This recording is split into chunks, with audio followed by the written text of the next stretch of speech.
અમદાવાદ બાદ જૂનાગઢમાં પણ તંત્રએ ગેરકાયદેસર બાંધકામ પર બુલડોઝર ફેરવ્યું છે. ઉપરકોટનું રિનોવેશન થયા બાદ કિલ્લો ધમધમતો થયો, પરંતુ કિલ્લામાં એક વાહન પર પાર્ક થઈ શકે તેવું પાર્કિંગ જ નથી, જેના કારણે લાખો પ્રવાસીઓ મુશ્કેલીમાં મુકાઈ રહ્યા છે. કિલ્લાની પાછળની બાજુ ધારાગઢ વિસ્તારમાં 14,000 ચોરસ મીટરથી વધુ જગ્યા પર વર્ષોથી અનધિકૃત બાંધકામ કરી લોકો પાકા રહેણાંક મકાન બનાવી રહેવા લાગ્યા હતા. પ્રવાસીઓની વ્યવસ્થા ખાતર અને ગેરકાયદેસર દબાણો દૂર થાય તેવા આશય સાથે આજે સવારથી જ તંત્રએ તમામ વિભાગને સાથે રાખી મેગા ડિમોલેશન શરૂ કરી દીધું છે. આ વિસ્તારમાં અનેક ગુનાહિત ઇતિહાસ ધરાવતા તત્વો પણ વસવાટ કરતા હોય, જેથી પોલીસ વિભાગ દ્વારા પણ આ અંગેની કલેક્ટરને જાણ કરવામાં આવી હતી. જૂનાગઢ શહેરમાં આવેલા ધારાગઢ વિસ્તાર કે જે ઉપરકોટની બાજુનો વિસ્તાર છે, ત્યાં લગભગ 14,000 ચોરસ મીટર જેટલી જગ્યામાં જે અનઅધિકૃત મકાનો હતા એને દૂર કરવાની પ્રક્રિયા આજ સવારથી શરૂ કરવામાં આવી છે. આ જે 14,000 ચોરસ મીટર જેટલો વિસ્તાર છે એના માટે સિટી સર્વેનો અમારો સર્વે નંબર એનો 1484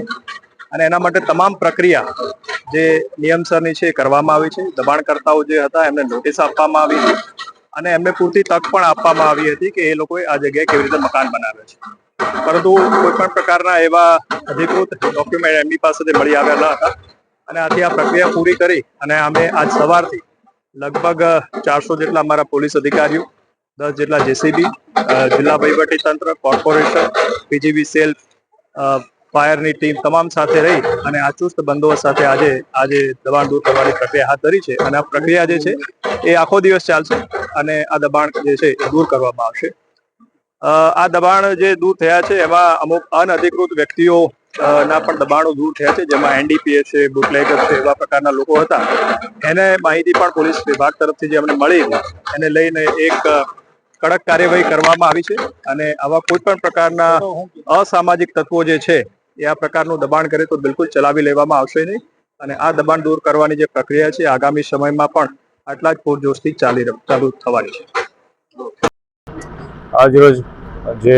રેવન્યુ વિભાગ, આર્કોલોજીકલ વિભાગ અને જૂનાગઢ પોલીસ દ્વારા જે સંયુક્ત ક્રમે મેગા ડિમોલિશન ડ્રાઈવનું આયોજન કરેલું છે, જેમાં 350 કરતાં પણ વધારે પોલીસ કર્મીઓ, 3 ડીવાયએસપી, 15 પીઆઈ, 30 પીએસઆઈ કુલ મળીને 50 કરતાં વધારે અધિકારીઓ પૂરતા પોલીસ ફોર્સ સાથે જે આ વિસ્તારમાં ડિમોલિશનની કામગીરી હાલ શાંતિપૂર્ણ માહોલમાં શરૂ છે. આ ઉપરાંત આ વિસ્તારમાં કેટલાક અસામાજિક તત્વો પણ છે. જો આ 8 થી 10 અસામાજિક તત્વો છે એમાં એક કોઈ લિસ્ટેડ બુટલેગર, એક એનડીપીએસના આરોપી, તેમના મકાનો પણ સાથે આ સિવાયના અન્ય 4 એમસીઆર કાર્ડ ઇસમો, આમ કુલ મળીને 8 થી 10 જેટલા છે અસામાજિક તત્વો પણ રહેતા હોય, તેમના મકાનો પણ સાથે ડિમોલિશન કરવામાં આવેલા છે. હાલ ખૂબ શાંતિપૂર્ણ માહોલમાં છે આ સમગ્ર કામગીરી ચાલી રહી છે.